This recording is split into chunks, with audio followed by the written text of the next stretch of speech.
Assalamualaikum warahmatullahi wabarakatuh.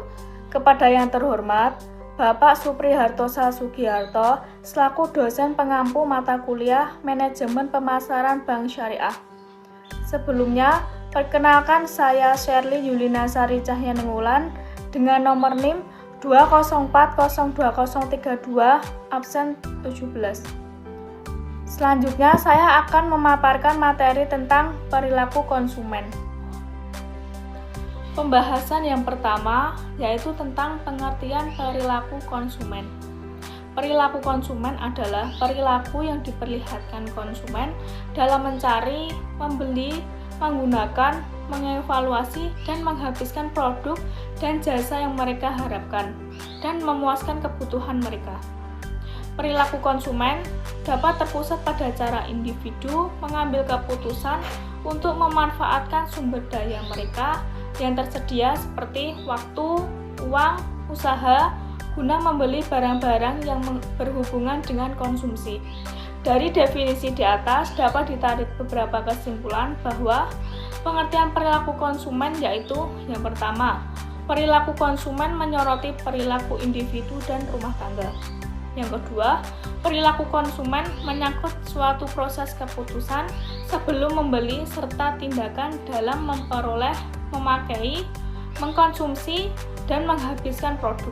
Yang ketiga, mengetahui perilaku konsumen yaitu bisa meliputi perilaku yang dapat diamati seperti jumlah uang yang dibelanjakan, kapan, dengan siapa, oleh siapa, dan barang apa saja yang dijual belikan. Pembahasan yang kedua mengenai tentang faktor-faktor yang mempengaruhi perilaku konsumen. Faktor-faktor yang mempengaruhi perilaku konsumen itu ada 4 faktor, yaitu faktor kebudayaan, faktor sosial, faktor pribadi, dan faktor psikologis. Yang pertama yaitu tentang faktor kebudayaan. Faktor kebudayaan memberikan pengaruh paling luas dan dalam pada tingkah laku konsumen. Pemasar harus mengetahui peran yang dimainkan, yaitu diantaranya budaya, subbudaya, dan kelas sosial. Yang kedua, yaitu tentang faktor sosial. Kelas sosial atau faktor sosial dalam arti pembagian masyarakat yang relatif homogen dan permanen, yang tersusun secara hierarkis dan yang anggotanya menganut nilai-nilai, minat, dan perilaku yang serupa. Tingkah laku konsumen dapat juga dipengaruhi oleh faktor-faktor sosial, yaitu diantaranya kelompok, keluarga, peran, dan status. Yang ketiga, tentang faktor pribadi. Faktor pribadi dapat diartikan sebagai pola kebiasaan seseorang yang dipengaruhi oleh lingkungan terdekat dan menentukan pilihan yang kemudian diekspresikan ke dalam suatu tindakan.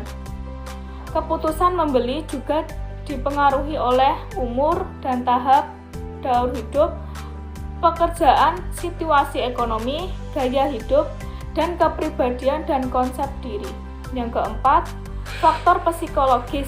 Itu ada 4 faktor psikologis yang mempengaruhi perilaku konsumen, diantaranya motivasi, persepsi, pembelajaran, keyakinan, dan sikap.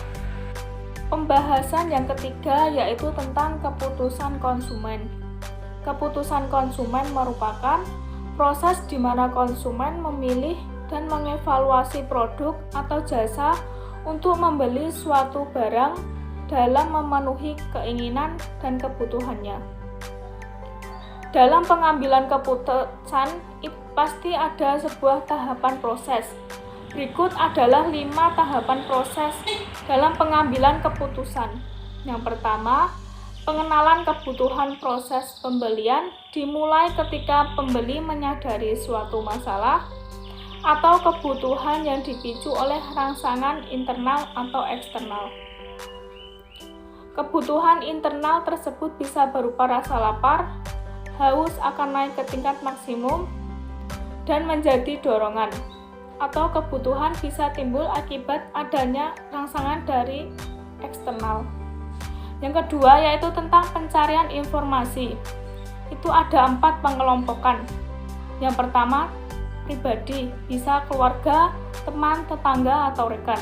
Yang kedua, komersial, bisa iklan, situs web, waniagara, kemasan, tampilan. Yang ketiga, tentang publik, bisa media. Yang keempat, ekspresi mental, bisa pemeriksaan penggunaan produk. Yang ketiga yaitu tentang evaluasi alternatif. Ada beberapa konsep yang akan membantu dalam memahami proses. Yang pertama, tentang konsumen berusaha memuaskan sebuah kebutuhan. Yang kedua, konsumen mencari manfaat tertentu dari solusi produk. Yang ketiga, konsumen akan memberikan perhatian terbesar pada atribut yang menghantarkan manfaat yang memenuhi kebutuhannya.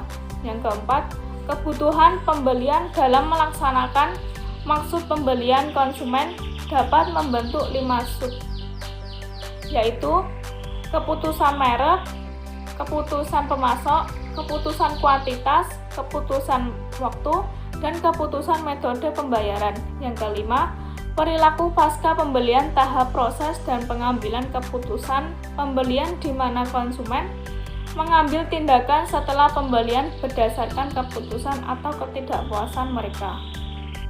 Sekian itu tadi pemaparan dari saya, kurang lebihnya mohon maaf. Wassalamualaikum warahmatullahi wabarakatuh.